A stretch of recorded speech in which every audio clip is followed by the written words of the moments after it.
punto de partida en esta materia de vivienda lo podemos encontrar en la Constitución, porque si vamos al artículo 148, 1 o 3, donde se habla de las competencias que pueden asumir las comunidades autónomas, se menciona como una especie de conjunto de competencias la ordenación del territorio, el urbanismo y la vivienda, ¿no?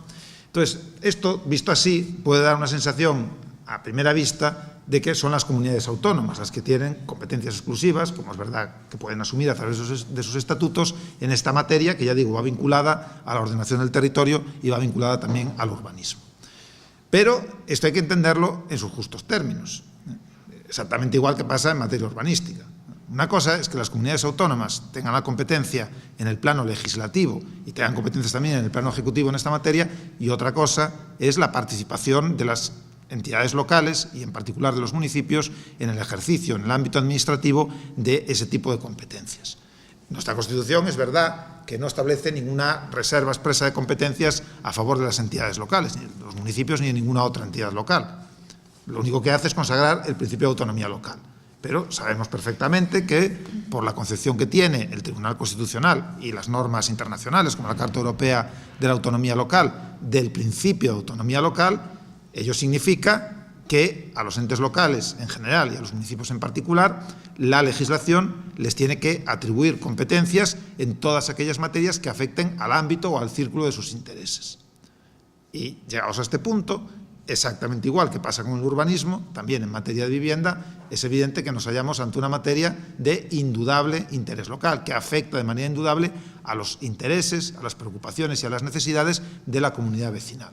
Por eso sería, a mi modo de ver, absolutamente contrario al principio constitucional de autonomía local que la legislación autonómica en materia de vivienda o cualquier otro tipo de legislación privase o no previese la intervención en esta materia de las entidades locales. Eso sería un poco el punto de partida. Y, de hecho, si vemos la tradición legislativa en países de nuestro entorno, los municipios siempre han tenido mucho que decir en materia de política de vivienda, por lo que estamos diciendo, porque es una materia que indudablemente afecta a los intereses de la comunidad vecinal. Otra cosa es que en nuestro contexto, en el contexto español, sobre todo el problema crónico de infrafinanciación, de debilidad económica de los municipios, les haya llevado en muchas ocasiones a no poder ejercer con la suficiente efectividad esas competencias en materia de vivienda, y que hayan sido otras instancias territoriales, primero la Administración del Estado y luego la autonómica, las que hayan ejercido el grueso de competencias en la materia. Pero, insisto, para mí es indudable que la materia de vivienda es una materia que afecta a los intereses específicos del ámbito local y del ámbito municipal de manera más específica, y que, por lo tanto, no sería acorde al principio constitucional de autonomía local que a las entidades locales y a los municipios no se les reconociese una participación en el ejercicio de este tipo de competencias. Es verdad que si vamos a la legislación autonómica, por ejemplo, sin ir más lejos, a la gallega, en materia de vivienda, ese reconocimiento de la participación autonómica en esta materia no es, desde luego, ni demasiado claro ni demasiado expresivo.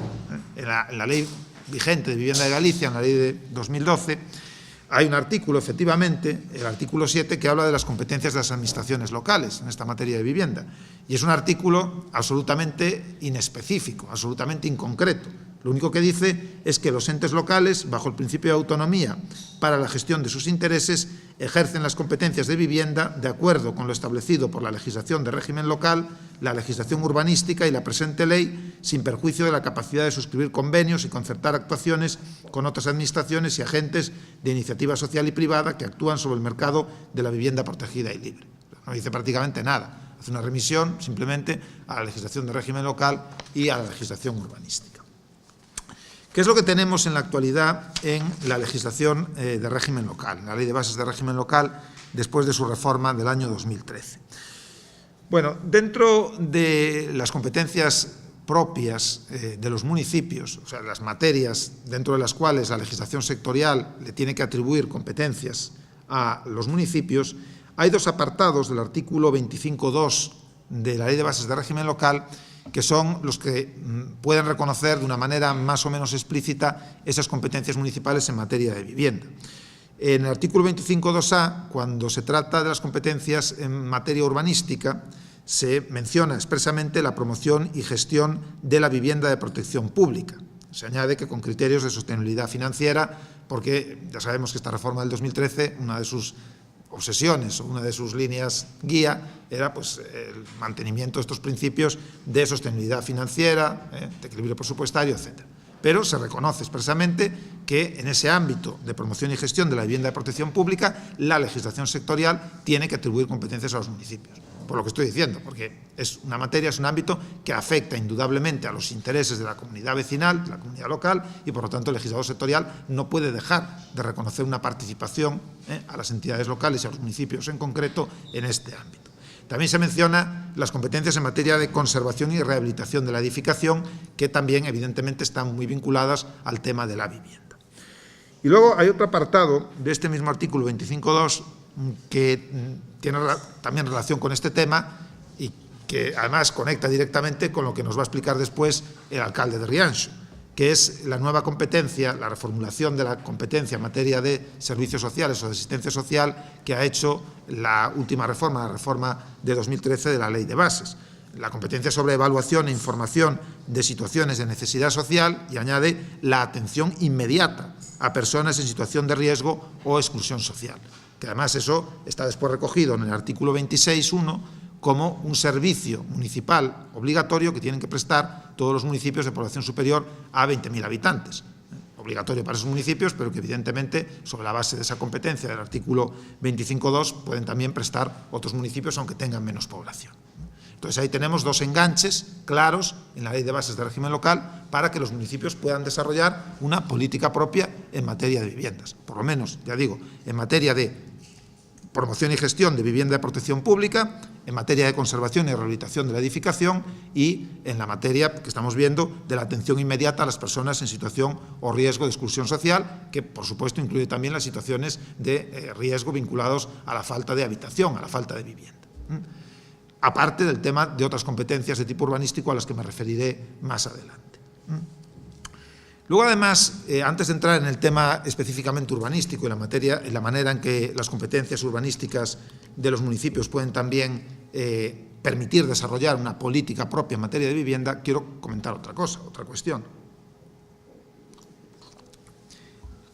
La Ley de Bases, después de la reforma de 2013, la idea que tenían era restringir esto, pero al final, tal como ha quedado, más que una restricción, es al contrario. Es una consagración incluso más clara de cómo estaba la cuestión en la Ley de Bases antes de la reforma. Reconoce, en el artículo 7.4, lo que tradicionalmente se ha dado en llamar la cláusula general de competencia local, ya no solo municipal, local en general. Un tema que con la redacción anterior de la Ley de Bases era en cierto modo controvertido, no estaba claro hasta qué punto se podía enganchar esa cláusula general de competencia que aparece en textos como la Carta Europea de Autonomía Local, no estaba claro cómo podía encajar con el artículo 25.1 de la Ley de Bases, pero, ya digo, con la intención de restringirla, al final se ha acabado consagrando con carácter general en el artículo 7.4. Estoy hablando de lo que, con una terminología para mí absolutamente impropia, nunca mejor dicho, también se ha dado en llamar las competencias impropias de los municipios. Esas competencias que no tienen atribuidas los municipios expresamente por ninguna ley, que tampoco han recibido por ninguna delegación de nadie, pero que ejercen sobre la base de su autonomía, que de alguna forma se autoatribuyen sobre la base del propio principio de autonomía local y de la atención a los intereses, a la gestión de los intereses de la comunidad local. Eso ahora, ya digo, desde la reforma tiene una regulación bastante más clara en ese artículo 7.4. Es decir, este artículo permite a los municipios, aún sin tener atribuida de manera expresa por norma con rango de ley una competencia, ni tenerla delegada por otra administración, asumirla por sí mismos. Tiene que tratarse, evidentemente, lo que estamos diciendo, de materias vinculadas al interés de la comunidad vecinal, de la comunidad local. Y luego, en la ley, en el artículo 7.4, en su redacción actual, se imponen dos limitaciones, dos restricciones que hay que respetar en esa asunción de competencias, autoatribución de competencias, podríamos decir.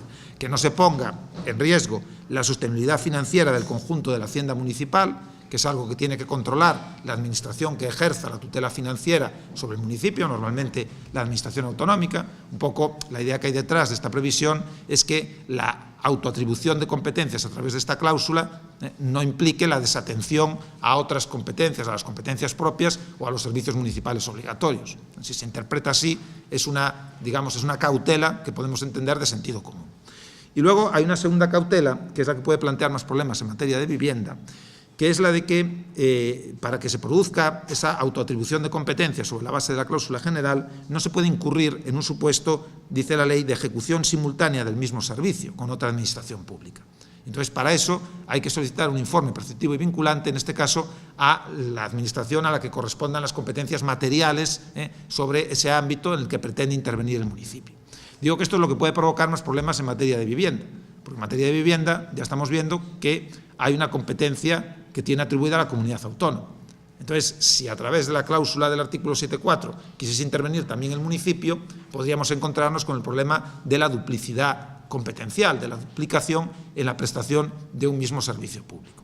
Pero esto es un tema que también se puede discutir. Se puede discutir porque aquí depende de cómo interpretemos qué es lo que supone incurrir en ejecución simultánea del mismo servicio. Hay diferentes formas de interpretar eso.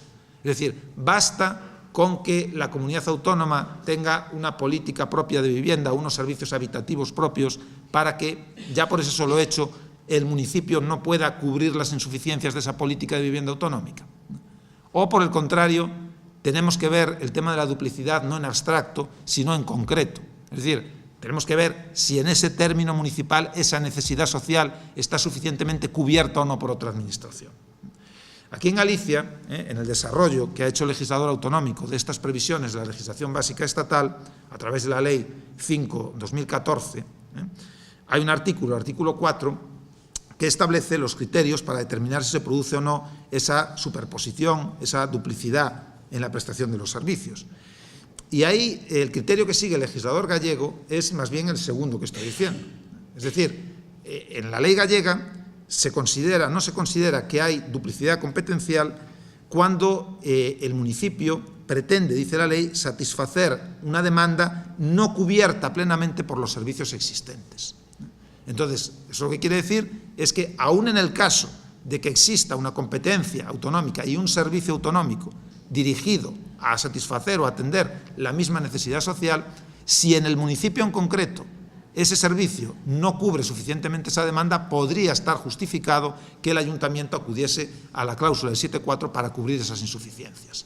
Es verdad que esto relega de alguna manera esa intervención del municipio a un carácter subsidiario con respecto a la intervención autonómica, pero no lo impide, lo permite, no cierra la puerta a esa posibilidad, lo cual abre pues, todavía más las puertas a la intervención municipal en esta materia de vivienda. Ya digo, sin que se le pueda achacar al ayuntamiento entonces que esté duplicando servicios ya existentes. Ese es el cuadro general que establece la Ley de Bases de Régimen Local, que como vemos es un cuadro que, a mi modo de ver, pues da bastante margen para la intervención municipal y que además, insisto, yo creo que se debe interpretar siempre desde el principio de autonomía local y desde el principio de la autonomía para la gestión de los respectivos intereses y la vinculación de la materia de vivienda al interés específicamente de la comunidad vecinal. Luego está el tema al que me voy a dedicar ahora, también por lo menos una parte de la charla, de la vinculación o la relación entre urbanismo y política de vivienda, política local de vivienda. Por un motivo, porque en materia urbanística sí que no hay problema, en materia urbanística sí que hay un reconocimiento en la legislación en la materia bastante amplio de las competencias locales. Ahí sí que tenemos una amplia tradición de competencia local en materia urbanística y por eso ahí tenemos menos problemas de entrada competenciales.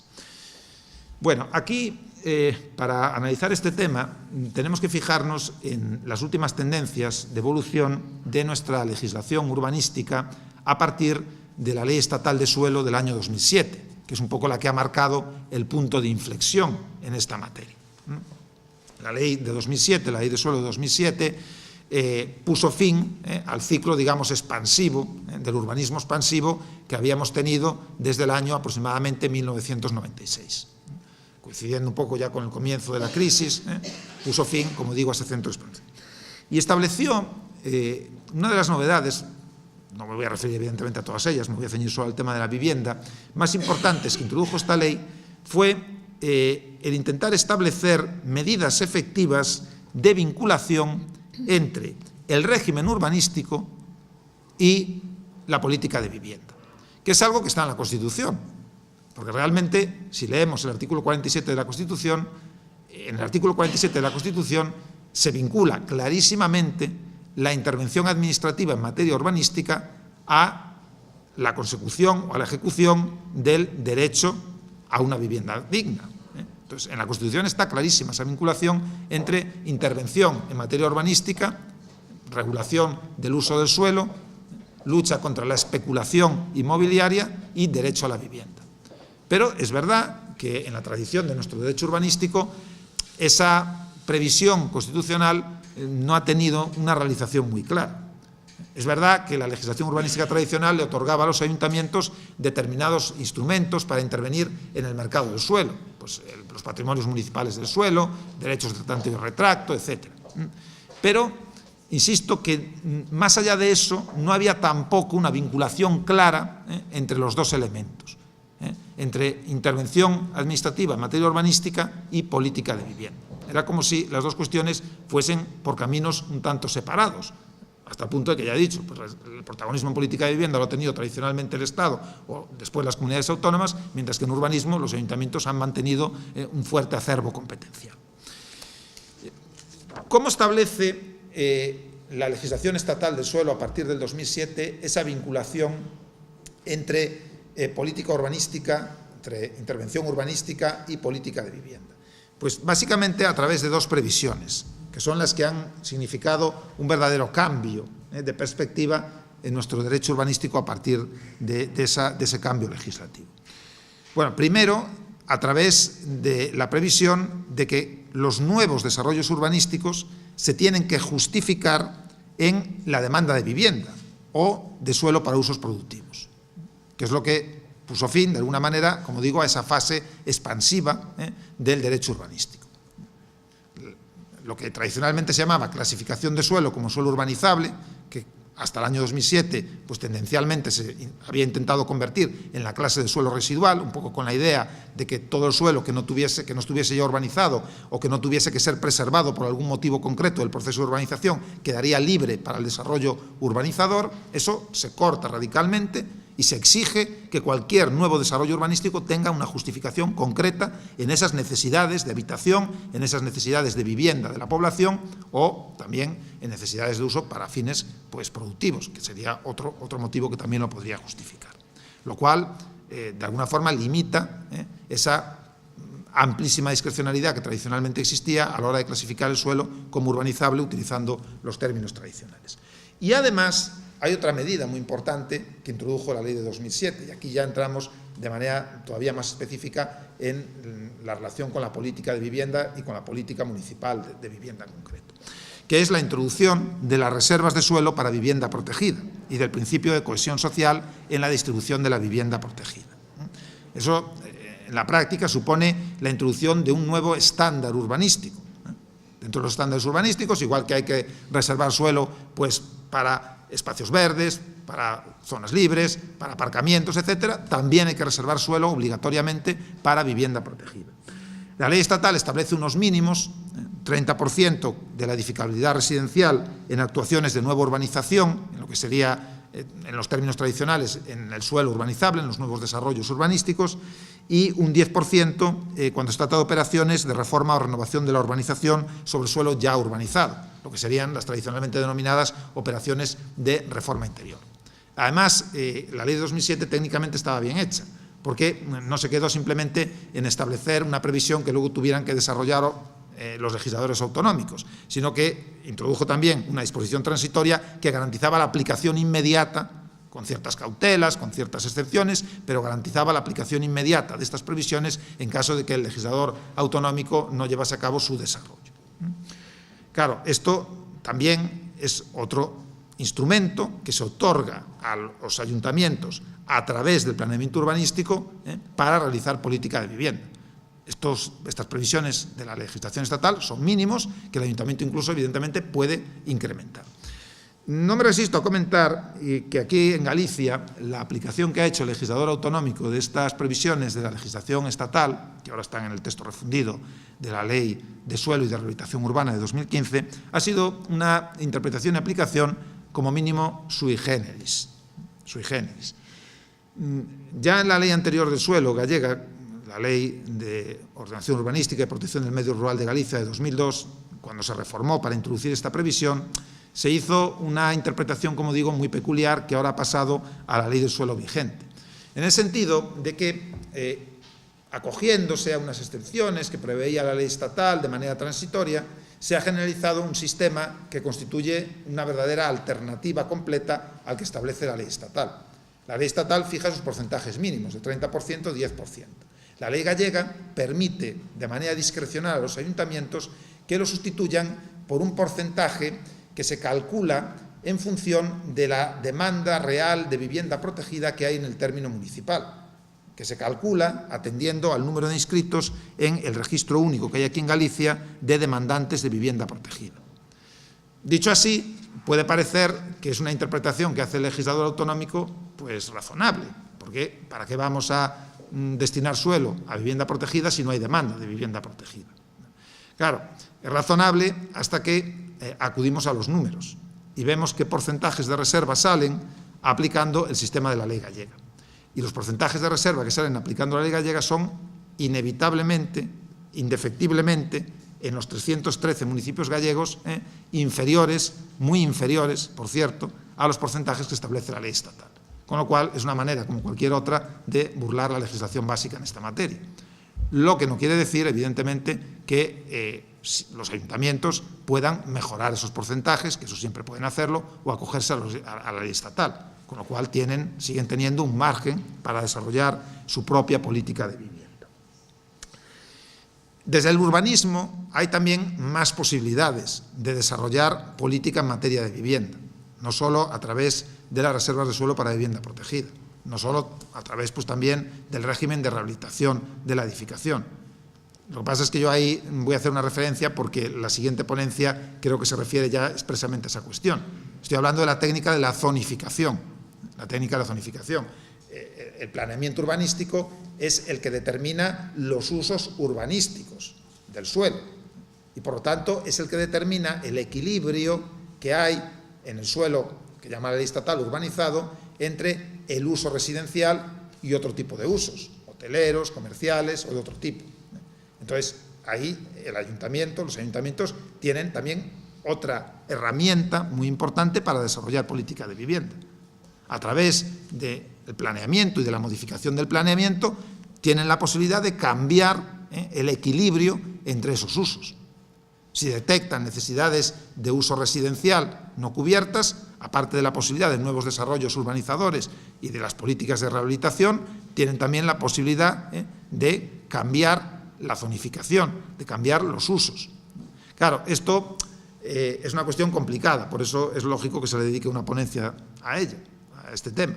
Plantea problemas de fuera de ordenación, de qué ocurre con los usos preexistentes, plantea problemas transitorios, de hasta qué punto los ayuntamientos, cuando llevan a cabo esas medidas o cuando prevén realizar esas medidas, pueden paralizar determinados desarrollos urbanísticos o determinados proyectos empresariales mientras preparan la modificación del planeamiento, porque si no siempre hay el problema de que se creen situaciones consolidadas que después no se van a poder cambiar. Entonces, todo esto plantea una problemática que, pues como digo, queda para la siguiente ponencia. Pero dejo apuntado que también, a través de esta vía, que es también una vía urbanística, los ayuntamientos también tienen unas amplias posibilidades de desarrollar políticas propias en materia de vivienda y además con competencias incontestables, porque son competencias que tienen reconocidas claramente en la legislación urbanística.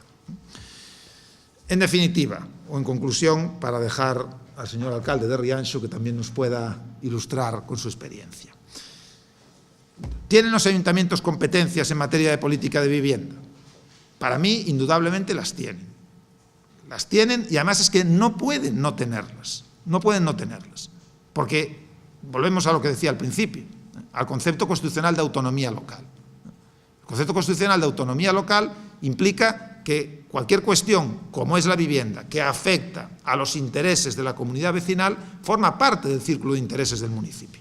Entonces, no es posible que el ayuntamiento no tenga competencias. Otra cosa distinta es hasta dónde alcanzan esas competencias, en qué casos puede intervenir el ayuntamiento y en cuáles no, dónde tiene una apoyatura legal en las competencias que tiene atribuidas legalmente, dónde no la tiene y se la puede autoatribuir a través del artículo 7.4 de la Ley de Bases de Régimen Local.